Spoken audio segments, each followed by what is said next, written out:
जब रावण का अंत समय था तब लक्ष्मण जी उनसे मिलने गए कि आखिर रावण क्या कहना चाहता है।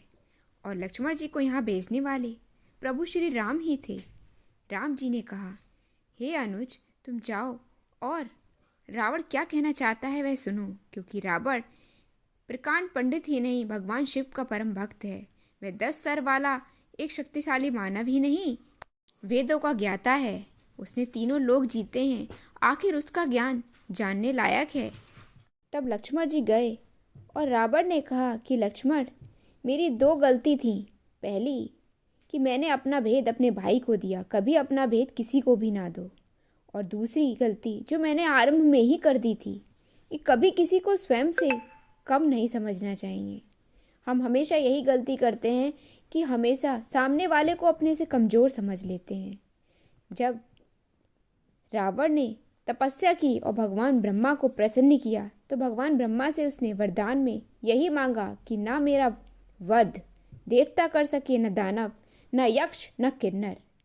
तब ब्रह्मा जी ने उससे पूछा भी था कि हे रावण, तुमने मानव का नाम तो लिया ही नहीं।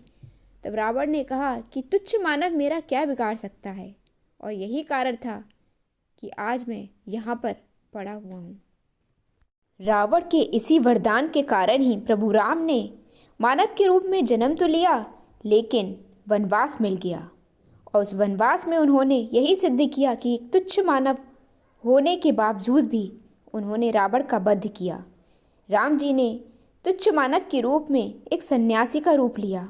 भले ही उन्हें केवट की मित्रता मिली, इतने सारे ऋषि मुनियों का ज्ञान मिला, लेकिन उन्होंने यह सिद्ध किया कि एक मानव तुच्छ होकर भी किसी भी पाखंडी घमंडी का वध कर सकता है। और यही हमारे पुराण सिखाते हैं। महाभारत में भी दुर्योधन ने हमें यही सिखाया कि किसी को अपने से कम मत समझो, शत्रु को हमेशा अपने से मजबूत ही समझकर हमें संघर्ष करना चाहिए। और यही हमारी विजय का कारण बनता है। और रावण ने हमें यही शिक्षा दी। Thank you so much. Like करें, सब्सक्राइब